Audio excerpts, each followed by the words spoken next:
नमस्कार दोस्तों, आज के हमारे इस वीडियो में हम आपके लिए अपरा एकादशी की व्रत कथा लेकर आए हैं। एक समय की बात है, धर्मराज युधिष्ठिर कहने लगे कि हे भगवान, ज्येष्ठ कृष्ण एकादशी का क्या नाम है तथा उसका महात्म्य क्या है, सो कृपा करके कहिए। भगवान श्री कृष्ण कहने लगे कि हे राजन, यह एकादशी अचला तथा अपरा दो नामों से जानी जाती है। पुराणों के अनुसार ज्येष्ठ कृष्ण पक्ष की एकादशी अपरा एकादशी है, क्योंकि यह अपार सुख देने वाली है।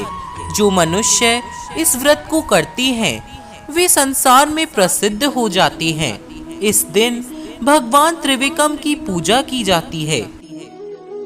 अपरा एकादशी के व्रत के प्रभाव से ब्रह्म हत्या, पिशाच योनि, दूसरे की निंदा आदि के सभी पाप दूर हो जाते हैं। इस व्रत के करने से पर स्त्री गमन, झूठी गवाही देना, झूठ बोलना, झूठे शास्त्र पढ़ना या बनाना, झूठा ज्योतिषी बनना तथा झूठा वैद्य बनना आदि सभी पाप नष्ट हो जाते हैं। जो क्षत्रिय युद्ध से भाग जाए वे नरकगामी होते हैं, परंतु अपरा एकादशी का व्रत करने से वे भी स्वर्ग को प्राप्त होते हैं। जो शिष्य गुरु से शिक्षा ग्रहण करते हैं फिर उनकी निंदा करते हैं वे अवश्य नरक में पड़ते हैं, मगर अपरा एकादशी का व्रत करने से वे भी इस पाप से मुक्त हो जाते हैं। जो फल तीनों पुष्कर में कार्तिक पूर्णिमा को स्नान करने से या गंगा तट पर पितरों को पिंड दान करने से प्राप्त होता है, वही अपरा एकादशी का व्रत करने से प्राप्त होता है। मकर के सूर्य में प्रयागराज के स्नान से, शिवरात्रि का व्रत करने से, सिंह राशि के बृहस्पति में गोमती नदी के स्नान से, कुंभ में केदारनाथ के दर्शन या बद्रीनाथ के दर्शन, सूर्य ग्रहण में कुरुक्षेत्र के स्नान से, स्वर्ण दान करने से अथवा अर्ध प्रसूता गौदान से जो फल मिलता है वही फल अपरा एकादशी के व्रत से मिलता है।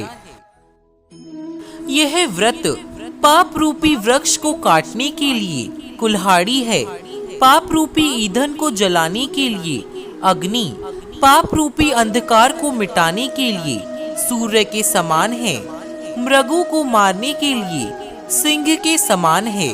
अतः मनुष्य को पापों से डरते हुए इस व्रत को अवश्य करना चाहिए। अपरा एकादशी का व्रत तथा भगवान का पूजन करने से मनुष्य सभी पापों से छूटकर विष्णु लोक को जाता है। इसकी प्रचलित कथा के अनुसार प्राचीन काल में महीध्वज नामक एक धर्मात्मा राजा था। उसका छोटा भाई वज्रध्वज बड़ा ही क्रूर, अधर्मी तथा अन्यायी था।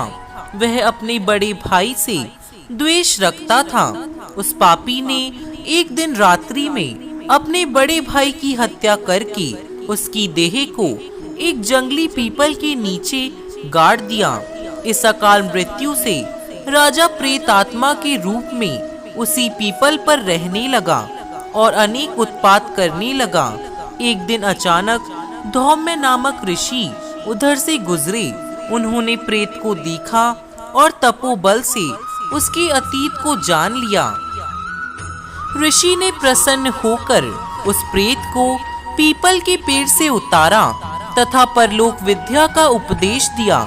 दयालु ऋषि ने राजा की प्रेत योनि से मुक्ति के लिए स्वयं ही अपरा एकादशी का व्रत किया और उसे प्रेत योनि से छुड़ाने के लिए उसका पुण्य प्रेत को अर्पित कर दिया।